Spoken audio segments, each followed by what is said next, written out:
Jadi setiap habis berhubungan badan itu akan mendapatkan imbalan uang. Jadi setiap habis berhubungan badan itu mendapatkan uang. 1 gentong mbak, kurang lebih 30 menit. Pas jam 5:30 sore Pak Ustadz tersebut keluar. Dia mendapatkan sebuah bisikan bahwa kemungkinan Jilarasati setuju dengan si Budi ini.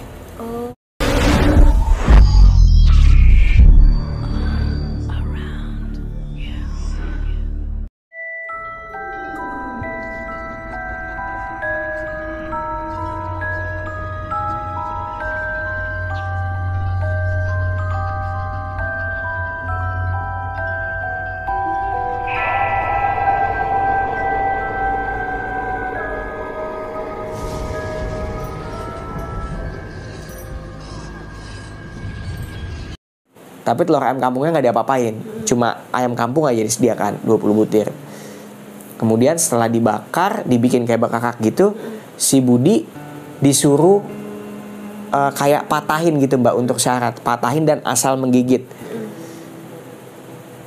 Akhirnya Budi melakukan, digigit, dia makan, sudah. Terus jam 11 malam, karena sudah terlalu malam, kita izin pamit untuk pulang. Izin pamit untuk pulang ke Jakarta. Kemudian Pak Ustadz bilang, oke, ya udah, hati-hati katanya untuk pulang ke Jakartanya.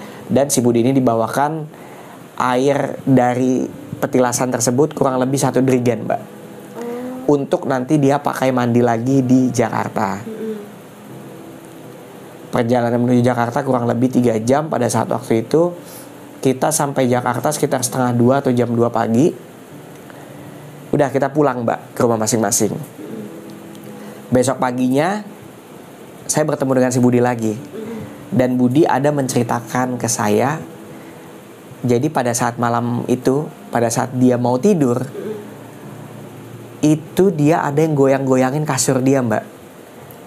Jadi kasur dia tuh kayak ada yang goyang-goyang gitu. Tapi dilihat kanan kiri gak ada orang. Terus kemudian ada bau wangi. Bau wangi. Tapi Budi masih menghiraukan. Tapi Budi pada saat waktu itu dia menghiraukan dan dia langsung tertidur. Tapi katanya dalam mimpinya itu mbak, dia bertemu sosok ular besar. Dan ular tersebut lama-lama berubah kepalanya menjadi manusia. Dan itu benar-benar ratu cantik, benar-benar cantik, tapi badannya ular. Itu bisa jadi beneran kali ya, karena dia ngiranya kali mimpi gitu ya. Iya. Jadi dia sih bilangnya mimpi. Mimpi. Terus dia langsung cerita ke saya kan paginya. Kemudian Budi langsung di depan saya telepon Pak Ustadz. Pak Ustadz, saya semalam ini bermimpi nih, bertemu sosok ular tapi kepala manusia, cantik. Dan sebelum saya tidur kasur saya digoyang-goyangkan. Jawaban Pak Ustadz adalah pada saat waktu itu, alhamdulillah. Berarti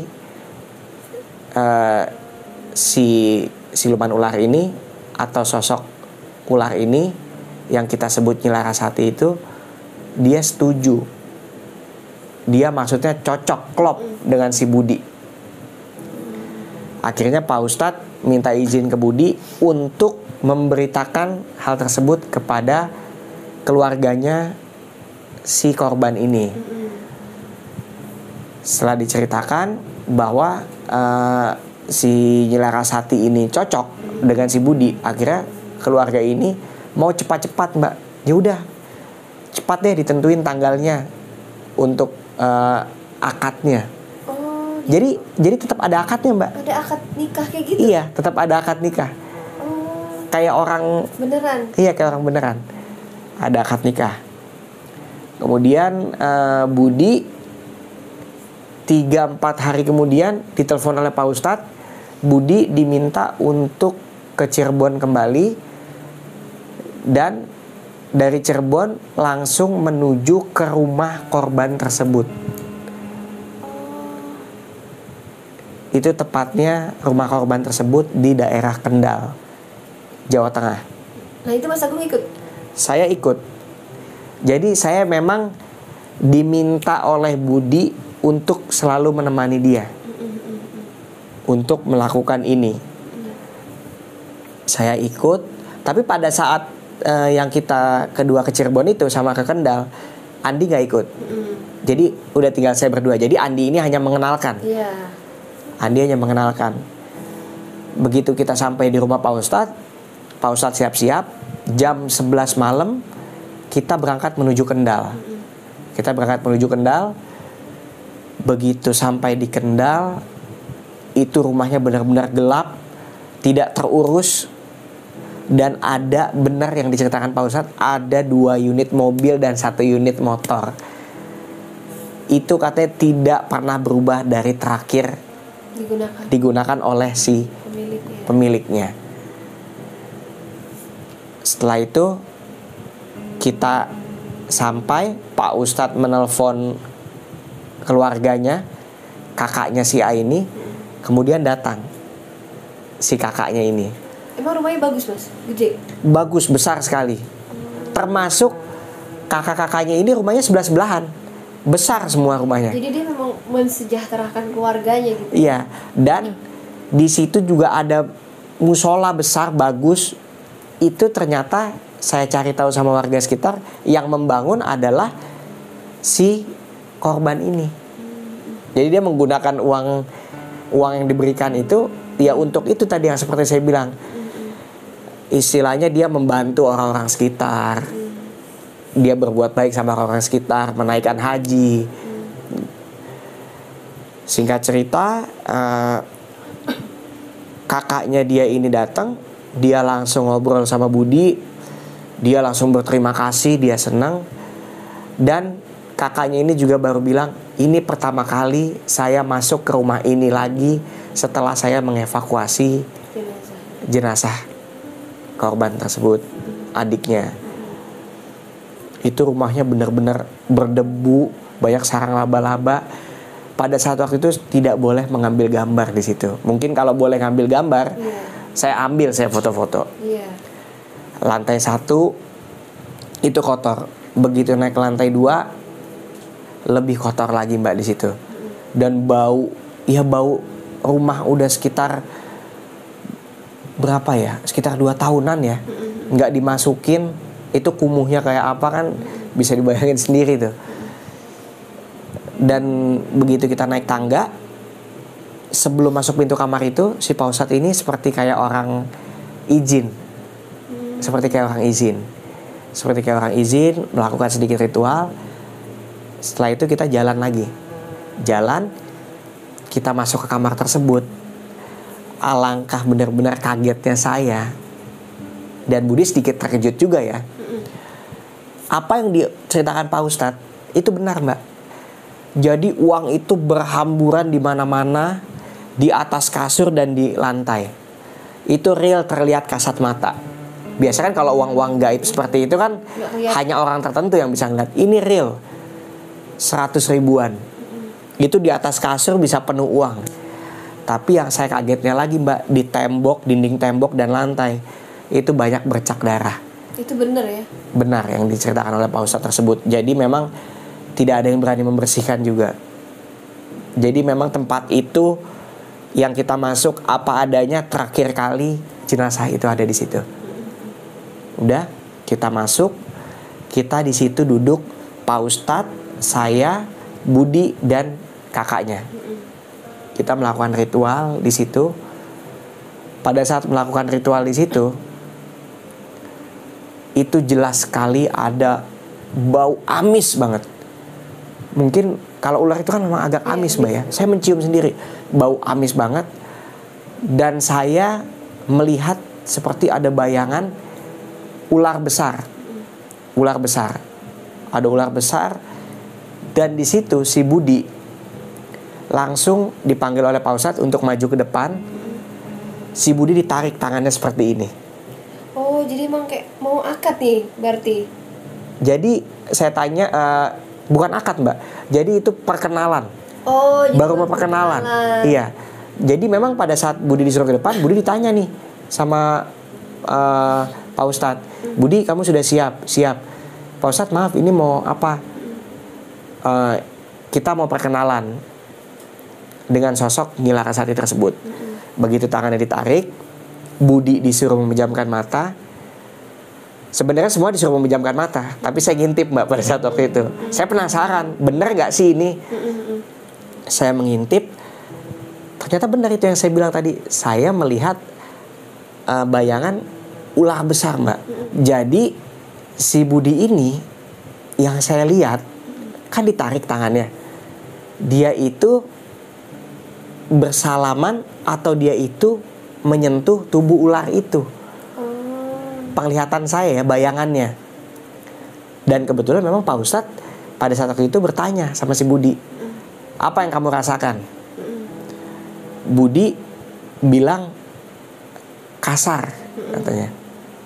Ya udah, kamu rasakan terus. Apa yang kamu lihat di depan ini? Sosok ular besar. Coba kamu minta sama dia, wujudkan. Maksudnya minta wujud asli manusianya seperti apa. Kemudian Budi dia bilang, salam kenal, saya Budi.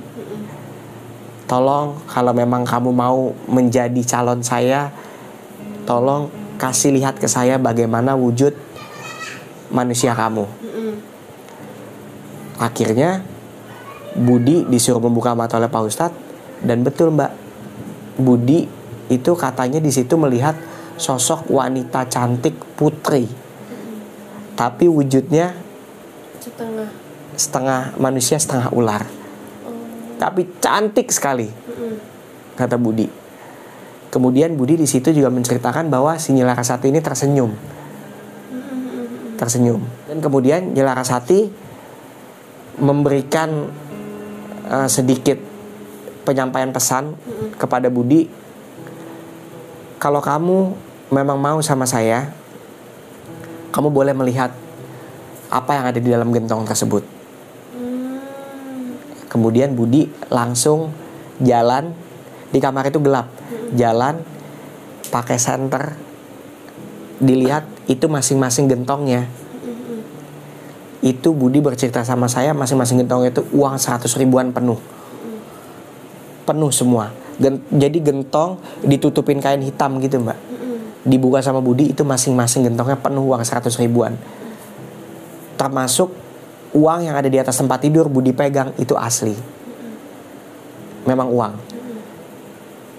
Setelah Budi melihat, Budi kembali lagi.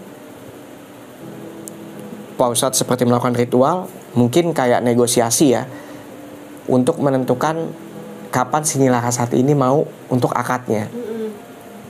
Ternyata Nyi Larasati mau secepatnya, itu akadnya itu kalau nggak salah waktu itu dia minta Kamis Pon atau apa gitu. Dengan syaratnya minta ayam cemani hitam itu lagi, terus telur ayam kampung dan kembang 7 rupa. Akadnya itu bebas mau dilakukan di mana saja. Nggak mesti di rumah itu gitu ya? Nggak mesti di rumah itu. Tapi lebih bagus di rumah itu, kata Pak Ustadz. Karena kan memang itu tempatnya beliau. Sudah selesai itu, kita semua duduk lagi. Selesai itu, kita semua keluar dari kamar itu. Dan kemudian kita ngobrol di rumah kakaknya itu. Ngobrol, kakaknya benar-benar sangat berterima kasih karena ternyata selama ini dia sudah membawakan calon tapi banyak ditolak Mbak. Banyak ditolak dan akhirnya sekarang ini sudah mendapatkan yang pas dan yang tepat. Selesai berbicara, akhirnya subuh waktu itu jam 4 kita pulang ke Cirebon.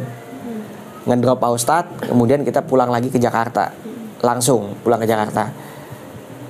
Setelah sampai di Jakarta, udah saya pulang, Budi pulang.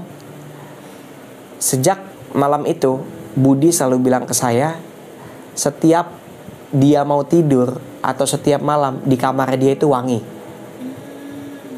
Wangi. Dan dia selalu didatangi sosok Nyi Larasati itu setiap malam. Jadi mungkin kalau bahasa kita dia lagi pacaran kali ya mungkin atau apa ya. Nah kemudian Mas maaf saya potong. Itu si Budinya ngeliat sosok itu? Sudah ngeliat. Sejak malam itu dia bisa ngeliat. Dia ngeliat sosoknya nanti dia datang dalam wujud manusia, dalam wujud ular. Setengah badan manusia setengah ular, dalam wujud full ular. Dia jadi melihat. Sejak malam itu Budi ini udah benar-benar bisa ngeliat gitu ya? Iya. Nah, terus kemudian 1 minggu sebelum akad, Pak Ustadz ini sudah dapat sebentar. Jadi gini, 1 minggu sebelum akad, Pak Ustadz menghubungi Budi. Pak Ustadz bilang, saya mau main ke rumah kamu. Kata Pak Ustadz gitu kan. Nah, si Budi ini nih langsung kaget. Waduh, bisa gak Pak Ustadz kalau di rumah orang lain? Karena kalau di rumah saya, dia kan takut keluarganya tahu. Oh iya benar. Ya kan. Akhirnya kita bingung. Saya bilang coba ke rumah Andi. Karena kalau Andi itu dia memang rumahnya agak besar, tapi istilahnya orang tuanya bodoh amat lah gitu. Akhirnya Pak Ustadz datang ke Jakarta, main ke rumah Andi. Terus di situ kita ngobrol dan Pak Ustadz pokoknya menjabarkan lah gitu. Nanti sebelum kamu nikah, kamu akan dikasih uang 1 gentong itu dan sudah diizinkan oleh Nyi Larasati. Kamu silakan cari rumah yang besar. Pokoknya ada salah satu kamar yang harus dikosongkan untuk kamu melakukan hubungan intim atau hubungan badan dengan si Nyi Larasati tersebut. Dan kamar itu tidak boleh ada orang yang masuk.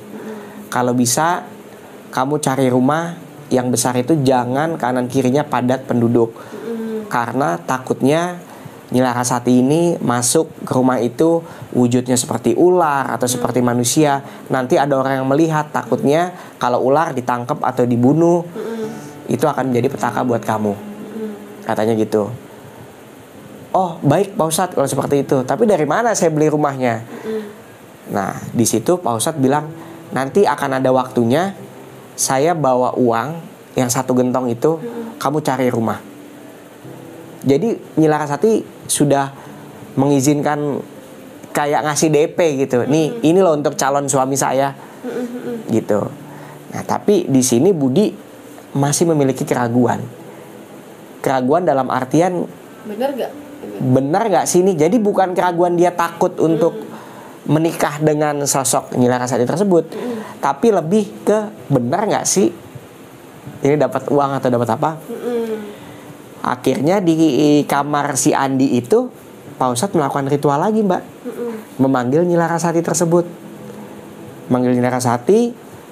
Dan si Budi ini melihat sosok itu benar-benar real sama seperti yang di kamar dia.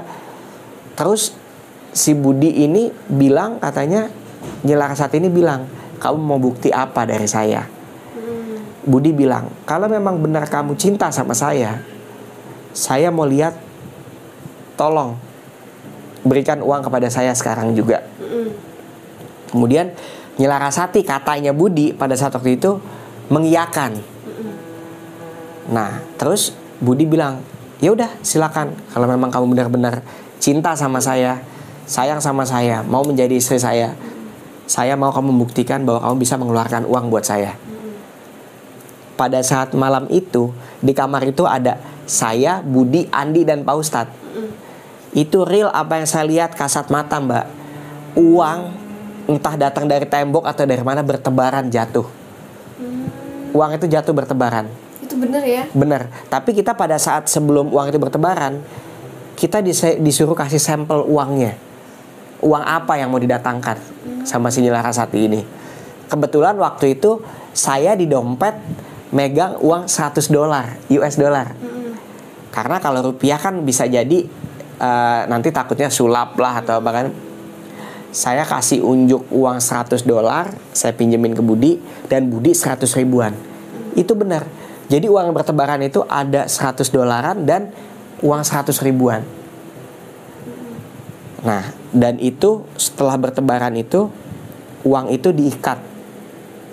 Jadi dimasukin ke kain, diikat pakai kain hitam.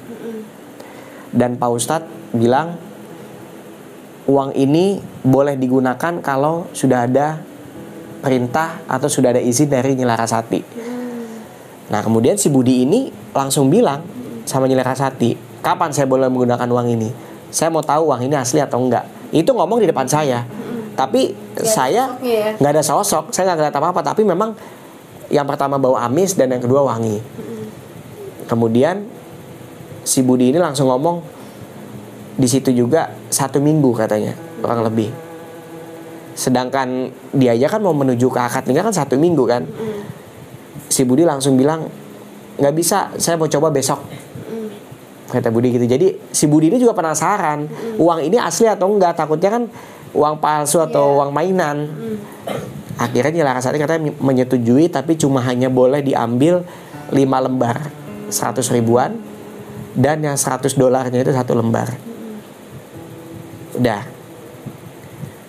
selesai ritual itu, udah kita kayak biasa makan, berbincang-bincang. Itu tengah malam itu kita makan, pulang ke rumah masing-masing. Pak Ustadznya pulang. Besok paginya Budi telepon saya, kita coba ke warung yuk, kita beli apa pakai uang ini.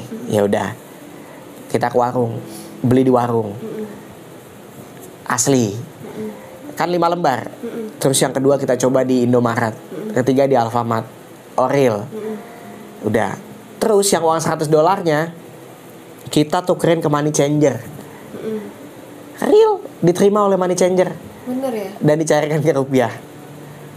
Dicairkan ke rupiah. Setelah itu kita penasaran kan? Semalam kan banyak yang jatuh bertebaran di kain hitam itu. Kain hitam itu dibawa oleh si Budi. Saya bilang nih, Bud, coba gue penasaran, kita buka yuk yang di kain hitam. Tapi Budi bilang, kan kita cuma boleh pakainya 5 lembar, 1 lembar yang dolar, US dollar ini, yang 5 lembarnya yang 100 ribuan. Udah gak apa-apa, buka aja, kan yang boleh dipakai cuma itu doang. Akhirnya Budi penasaran juga. Begitu dibuka, kaget saya, Mbak. Uang yang bertebaran itu semalam itu berubah jadi daun semua. Jadi yang di dalam kain hitam itu jadi daun. Yang boleh dipakai itu yang benar-benar uang asli gitu ya. Jadi yang boleh dipakai itu kan 5 lembar sama 1 lembar, itu kan dipegang. Sedangkan yang lain kan diikat dalam kain hitam. Itu begitu kita buka jadi daun. Dan saya ingat kan memang Pak Ustadz bilang, kalau mau menggunakan uang ini atas izin dari Nyi Larasati. Kecuali nanti kamu udah nikah, itu udah hak kamu. Yang penting kamu setiap malam itu sudah, bukan setiap malam Jumat itu kamu sudah berhubungan badan, uang itu keluar dan ada di gentong itu udah kamu, nggak akan berubah jadi daun. Contohnya adalah uang yang ada di rumah kendal tersebut. Iya, benar. Walaupun sudah 2 tahun tetap berbentuk uang, nggak akan berubah karena itu udah hak kamu. Tinggal gimana caranya kamu menghabiskan uang tersebut.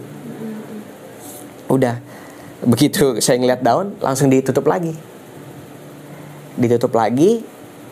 Udah. Dari awal salahnya nih Mbak, Budi ini dia lupa bertanya waktu itu sama Pak Ustadz. Ini kalau saya melakukan pernikahan ini akan ada istilahnya tumbal atau minta timbal balik apa enggak, ya kan? Nah itu lupa ditanya sama Budi dari awal. Dan ternyata pada saat mau hari H-nya, 2 hari sebelum hari H, Budi nelfon Pak Ustadz. Dia nanya, Pak Ustadz maaf, ini saya lupa tanya, kalau saya jadi nikah dengan Nyi Larasati, apa permintaan dia? Ya kan, timbal baliknya apakah ada tumbal atau apa. Terus kemudian Pak Ustadz itu bilang, yang jelas yang pertama kamu kontrak dengan dia tidak boleh menikah selama 3 tahun. Karena si Budi ini kan single. Beda dengan si korban waktu itu, dia sudah menikah. Yang kedua adalah dia itu Nyi Larasati ini minta tumbal. Oh, ternyata ada tumbalnya. Tetap ada tumbalnya. Tetap ada tumbal. Tetap ada tumbal. Dia minta tumbalnya itu jadi bukan saat itu. Tumbalnya nanti. Kalau suatu saat si Budi ini menikah, punya anak, dia akan mengambil anaknya tersebut. Jadi dia dalam tanda kutip, dia tidak akan pernah bisa punya anak. Jadi misalnya istrinya hamil, nanti lahir, anak itu akan meninggal entah sakit, entah kecelakaan. Di situ Budi kaget. Kemudian Budi katanya pada saat malam itu, mungkin karena dia sudah sering berinteraksi, memanggil sosok Nyi Larasati tersebut. Memanggil, Budi berkomunikasi. Budi bilang, saya nggak mau kalau ada tumbal. Kalau memang mau ada tumbal, silakan ambil diri saya sendiri. Jangan mengorbankan orang lain. Dalam artian, misalnya saya dikasih uang sama Budi, tapi saya jadi tumbal. Keluarganya Budi itu jadi tumbal. Budi bilang nggak mau. Nah akhirnya Budi negosiasi nih katanya. Ini Budi cerita langsung saya. Dia negosiasi dengan Nyi Larasati ini. Dia bilang, kalau memang mau tumbal, ambil saya sendiri, saya siap. Kalau orang lain jangan. Kemudian Nyi Larasati itu nggak mau.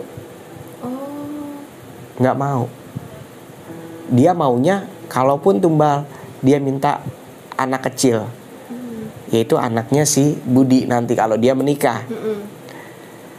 Setelah negosiasi alot, menurut versi dia, akhirnya ini kan udah 2 hari sebelum nikah nih Mbak, sebelum akad ya. Nyi Larasati ini bilang ke Budi begini, saya tidak mau kalau kamu yang menjadi tumbal. Si Budi marah kan, apa bedanya saya dengan yang lain? Ternyata si sosok Nyi Larasati ini, dia melihat ketulusan hati Budi untuk membantu orang yang sudah membantu dia ini. Jadi dia ini kan mau melakukan ritual ini karena yang pertama dia untuk hutang, yang kedua membantu orang yang sudah membantu dia kan, balas budi kan. Jadi si Nyi Larasati ini tahu tujuan dia. Si Nyi Larasati ini bilang, kamu ini orang baik, kamu ini orang suci, kamu ini bersih. Saya kenapa tidak mau kamu sebagai tumbal?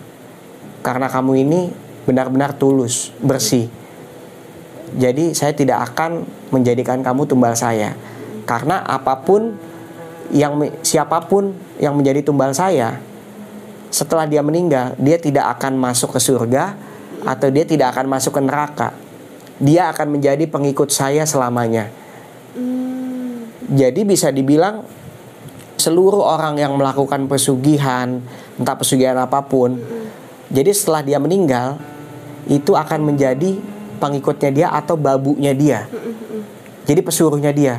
Dan itu gantung, nggak akan bisa masuk surga atau masuk neraka. Jadi pengikutnya dia aja udah. Gitu. Nah terus kemudian si Budi bilang, terus bagaimana lagi caranya kalau bukan saya? Karena Budi ngomong seperti itu dia nggak mau. Akhirnya Nyi Larasati ngomong seperti itu tadi, saya tidak mau kamu karena kamu orang baik. Ya udah, akhirnya Nyi Larasati bilang, kita batalkan semuanya. Jadi yang membatalkan bukan Budi. Nyi Larasati yang membatalkan karena dia nggak mau, karena dia melihat memang si Budi ini orang yang tulus, orang yang baik. Dan ternyata setelah ditelusuri juga, ternyata si Budi ini lahirnya itu adalah Jumat Pon. Yang dimana konon katanya kalau lahir pada hari Jumat Pon itu, kita udah tanya ke beberapa orang pintar pada saat waktu itu, bisa dibilang mau melakukan ritual apapun, pesugihan atau apapun, nggak akan bisa. Karena memang setan itu nggak mau sama orang yang lahirnya Jumat Pon. Katanya hari Jumat itu adalah ibunya hari. Gitu. Dan orang yang pada lahir di Jumat Pon itu memiliki kekuatan yang sangat luar biasa. Dan dia tidak akan pernah takut dengan hal apapun, termasuk dia disantet pun itu akan susah masuknya. Gitu. Jadi batal. Jadi pada saat itu batal. Nggak jadi. Dia batal, dia nggak jadi. Batal nggak jadi, Budi kecewa. Akhirnya Budi mencari cara lain. Budi telepon ke Pak Ustadz besoknya itu berarti kan 1 hari sebelumnya. Pak Ustadznya pun kaget dan Budi disuruh langsung ke Cirebon. Kita berangkat lagi ke Cirebon. Akhirnya Pak Ustadz memberikan satu opsi lagi, Mbak. Ya udah, coba deh. Kamu siap nggak? Mungkin Mbak atau yang lain pernah mendengar ada namanya pesugihan sate gagak. Iya. Ya. Tapi balik lagi, setelah si Budi ini siap, diberitahukan bahwa hari lahirnya Jumat Pon, Pak Ustadz sebenarnya agak ragu. Takutnya nggak bisa kan. Dan akhirnya si Budi ini kekeh untuk melakukan ritual tersebut. Akhirnya Pak Ustadz menyarankan kalau mau jangan kamu deh, coba nih teman kamu ada yang mau nggak. Pada saat waktu yang ke Cirebon itu Andi ikut. Nah, si Andi ini bawa temennya lagi yang kebetulan sama kayak si Budi, mau nyari jalan pintas. Akhirnya sore itu juga dadakan, kebetulan pas pada saat waktu itu adalah malam Jumat. Akhirnya kita beli burung gagak, jadi kayak dibikin sate gitu. Kita melakukan ritual itu di tengah lapangan kosong di daerah Cirebon. Di tengah lapangan, bukan di hutan ya, Mas? Iya, di tengah lapangan. Ya kayak sawah gitu aja kosong. Okay. Nah, si Budi tapi Pak Ustadznya ragu, nggak akan bisa nih kalau si Budi. Akhirnya yang maju ini temennya si Andi nih, maju. Jadi kurang lebihnya caranya adalah burung gagak itu kan ditusuk jadi sate, dipotong-potong jadi sate. Nanti dia berjualan sate di situ, Mbak. Jadi dia berjualan sate. Katanya nanti ada sosok makhluk yang datang beli sate, entah orang kecelakaan atau pocong atau kuntilanak, dia beli sate. Nanti pada saat orang itu beli sate, kita tinggal tunjukin uang. Ini loh, uangnya segini. Jadi nanti dia tuh bayar pakai uang itu. Iya. Tapi sekali makan itu uangnya sekarung. Karena bikin satenya cuma 10 tusuk. Tapi ada pantangannya. Pada saat kita lagi jualan itu, kita jangan pernah menyebut sama sekali. Dalam artian misalnya kita kaget, astagfirullahaladzim. Pokoknya kita jangan pernah boleh nyebut begitu. Karena sekali kita nyebut, biarpun sisa 1 tusuk atau berapa tusuk, itu akan hilang uangnya. Gitu. Berarti itu Mas Agung ikut juga tuh? Ikut, karena kan udah kepalang tanggung. Budi pun juga penasaran. Pengen lihat. Nah, baru berjalan 1 jam, baru laku 2 tusuk. Takut temennya si Andi ini. Takut. Menyebut dia, astagfirullahaladzim. Dia baca doa, baca ini. Kabur dia. Sisa 8 tusuk. Uangnya katanya dia ngelihat, Mbak. Wujud uang tuh sekarung. Udah 2 karung. Hilang uangnya. Hilang.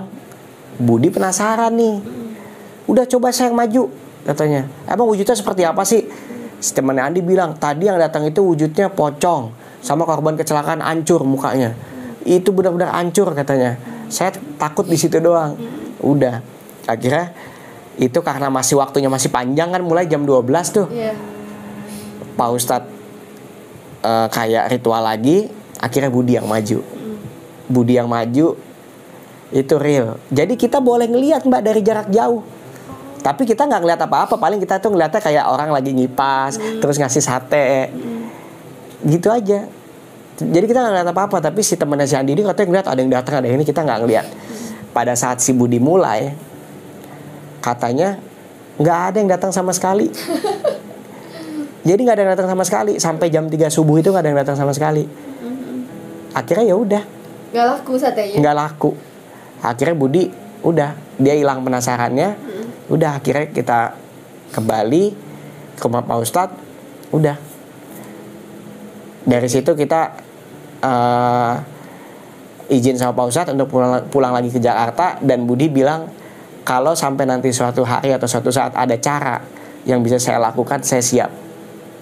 Berarti tadi di awal Nyi Larasati gak bisa, Iya. Sate Gagak pun juga gak bisa. Sate Gagak pun nggak bisa karena Budi ini lahirnya Jumat Pon. Jumat Pon itu bisa dibilang ibunya hari. Jadi setan itu juga nggak ada yang mau sama dia. Dan memang orangnya pasti berani. Kalau Jumat Pon mau disantet pun akan susah masuknya. Jadi ya, yang saya bilang tadi, pengalaman saya yang saya alami, saya mendampingi si Budi ini. Jadi ya endingnya ya memang nggak ada yang jadi gitu, nggak ada yang jadi. Jadi akhirnya dia tidak jadi melakukan pesugihan tersebut karena memang yang pertama hari lahirnya dia tadi Jumat Pon, yang kedua ya memang karena nggak ada yang bisa. Dan Nyi Larasati juga ngeliat ada ketulusan gitu ya. Iya, dan Nyi Larasati mungkin tadinya mau Nyi Larasati sama dia, tidak pengaruh ke Jumat Pon atau apa ya kan. Tapi karena masalah tumbal itu, si Budinya nggak mau, Budinya maunya diri dia. Tapi kan Nyi Larasati bilang saya tidak mau, karena dia melihat ketulusannya, kebaikan orang ini ya kan. Ya udah, jadi kita bisa dibilang gagal pada saat waktu itu. Nah tadi kan Mas Agung bilang nih si Pak Ustadz ya kalau misal disuruh si Budi ini disuruh beli rumah. Iya. Ya kan katanya disuruh beli rumah sebelum si Budi sama Nyi Larasati ini nikah. Nah terus itu uangnya gimana Mas? Beneran ada atau nggak ada? Yang sepengetahuan Mas Agung. Kebetulan pada saat saya yang terakhir ke rumah Pak Ustadz itu, yang si Budi menyampaikan bahwa tidak jadi, Pak Ustadz pada saat waktu itu juga mengeluarkan sebuah gentong dari dalam kamar yang saya bilang tempat dia biasa ritual atau apa. Itu dikeluarkan. Itu saya gotong 4 orang, beratnya minta ampun. Mindahin dari kamar ke depan. Tapi pada saat sudah dipindahin ke depan, yang anehnya Budi ngangkat gentong itu sendiri kuat.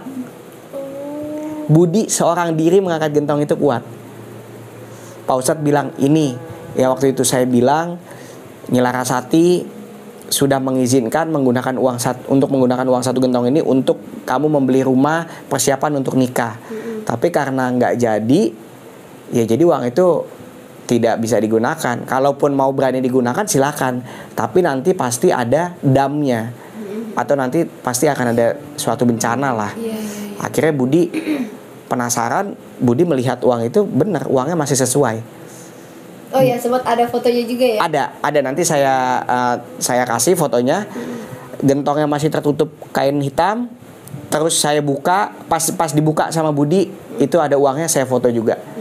Boleh difoto pada saat waktu itu. Ya itu di rumahnya Pak Ustadz ya? Di rumahnya Pak Ustadz, karena memang Pak Ustadz sudah ngambil, karena Pak Ustadz kan sudah dapat wangsit ya, maksudnya udah dapat izin ambil untuk modalin calon suami saya nih. Oke, ngambilnya juga gentong. Saya rasa secara gaib kali ya? Enggak. Hah? Enggak ya? Dia ambilnya real. Oh. Dia naik mobil ke Kendal, dia ambil 1 gentong itu, dibawa ke rumah dia. Oh, jadi benar-benar memang real. Wujud asli, gentongnya asli, real. Nanti saya kasih lihat, mungkin slide-nya saya kasih lihat di sini. Oke. Iya. Wah, benar-benar pengalaman luar biasa ya buat Mas Agung juga ya. Jadi Mas Agung ini cerita ke saya itu udah lumayan lama sih Mas ya. Iya. Dari setelah selesai podcast yang pertama. Iya, setelah podcast pertama. Terus sekitar 2 minggu, karena memang kebetulan Mas Agung ini istrinya itu teman dekat saya. Jadi memang sering main ke rumah gitu ya. Dan kita sering tukar cerita. Mas Agung juga sering kasih pengalaman nih, Mbak, saya punya pengalaman ini. Nah cuman saya maunya temennya Mas Agung nih secara langsung yang menceritakan kejadian ini, cerita ini. Tapi karena memang temennya ini mungkin takut ketahuan keluarganya juga. Iya, dan padahal Mbak Raya juga udah sering maksa saya juga untuk cerita. Tapi saya bilang nanti deh coba saya ajak teman saya rayu. Tapi seminggu kita coba, dia tetap nggak mau, dan sebulanan ya hampir ya. Iya, seminggu, terus akhirnya sebulan. Akhirnya dia bilang ya udah deh, lu aja deh yang ceritain. Jadi saya dapat izin dari dia, dan setelah dapat izin pun kayaknya berat banget ya, maksudnya susah banget untuk menceritakan ini. Jadi ada aja halangannya, ketunda. Dan baru malam hari ini nih baru kesampaian buat diceritain ke teman-teman semuanya. Gitu. Jadi Makanya itu karena memang benar-benar ini ceritanya real. Terus Mas Agung juga kebetulan ikut ngedampingin, benar-benar ngelihat secara langsung gitu dengan mata kepala sendiri. Makanya saya mau menceritakan, bukan saya mau ya, saya maunya itu temannya sendiri yang menceritakan, tapi karena memang beliau nggak mau. Jadi sekali lagi saya mengucapkan terima kasih banyak buat temannya Mas Agung ya, mungkin ya bakalan menyaksikan video saya sama Mas Agung malam hari ini. Terima kasih banyak sudah mengizinkan Mas Agung untuk menceritakan kembali pengalaman ini di channel YouTube saya. Nah, jadi buat teman-teman yang mungkin ya bertanya-tanya, beneran gak sih nih Kak ceritanya gitu, ini gimana Mas? Sorry Gak apa-apa. Kalau memang ada misalnya netizen yang ini ngarang nih, ini apa nih ceritanya. Kalau memang ada yang mau bersilaturahmi ke rumah Pak Ustadz tersebut yang di daerah Cirebon Pasar Jamblang, saya siap memberikan info alamatnya atau saya kasih kontaknya. Nanti boleh DM ke Mbak Rahayu atau apa, nanti saya kasih. Jadi biar nggak ada spekulasi bahwa ini cerita bohong, cerita apa. Jadi saya memang menceritakan ini real apa yang saya alami. Oke. Nah, mungkin bisa jadi nanti kita yang silaturahmi ke sana. Boleh kalau ini untuk menggali cerita-cerita dari Pak Ustadz tersebut. Iya, betul. Nah, di next video insya Allah ya, kalau ada rezeki umur panjang nanti kita silaturahmi ke rumah Pak Ustadznya. Jadi ini loh Pak Ustadz yang diceritakan oleh Mas Agung di video saya kali ini. Jadi buat teman-teman semuanya yang menyaksikan video saya malam hari ini, terima kasih banyak. Ambil positifnya, buang yang jeleknya. Sekali lagi ini cerita nyata, kisah yang benar-benar dialami oleh sahabatnya dari Mas Agung, dan kebetulan Mas Agung sendiri yang menyaksikan dari awal sampai akhir. Jadi benar-benar real ya Mas ya. Real. Dan mungkin ini pengalaman yang benar-benar nggak bisa dilupain juga kali buat Mas Agung. Soalnya kan kalau cerita yang pertama saya mendampingi, ya kan, dan saya nggak tahu kalau itu menuju tempat pesugihan. Kalau ini lebih real lagi karena saya melihat uang didatangkannya, terus saya melihat juga berapa gentong di rumah itu, bercak darahnya. Jadi lebih real dan lebih ekstrim dari cerita saya yang pertama. Oke. Jadi teman-teman terima kasih banyak saya ucapkan. Jadi buat teman-teman semuanya yang mungkin memiliki pengalaman atau kisah misteri, boleh teman-teman DM ke Instagram saya. Atau mungkin teman-teman sendiri yang mau menceritakan secara langsung pengalaman misterinya, boleh teman-teman DM ke Instagram saya. Jadi nanti saya bersama tim akan menghubungi teman-teman semua. Jadi teman-teman boleh menceritakan sendiri ceritanya. Nah, mungkin ada yang ingin bergabung dalam segmen silaturahmi juga boleh. Jadi nanti saya bersama tim akan mendatangi rumah teman-teman semuanya. Jadi teman-teman yang akan menceritakan sendiri pengalaman misterinya. Buat teman-teman yang mungkin baru bergabung di channel YouTube saya, jangan lupa diklik tombol subscribe, nyalakan juga loncengnya supaya teman-teman tidak ketinggalan apabila saya mengupload video terbaru. Jangan lupa di like, di komen, dan jangan lupa dibagikan ke media sosial teman-teman yang lainnya. Jangan lupa juga di follow akun Instagram saya Rahayu_Fajri dan akun TikTok saya Rahayu_Fajri. Di sana saya akan mengupdate video-video terbaru dari channel YouTube Rahayu Fajri. Sekali lagi saya mengucapkan terima kasih banyak nih buat Mas Agung yang sudah meluangkan waktunya untuk membagikan pengalaman misterinya. Saya Rahayu Fajri pamit undur diri dan Mas Agung pamit undur diri. Wassalamualaikum warahmatullahi wabarakatuh. Jangan lupa selalu ada misteri di sekitar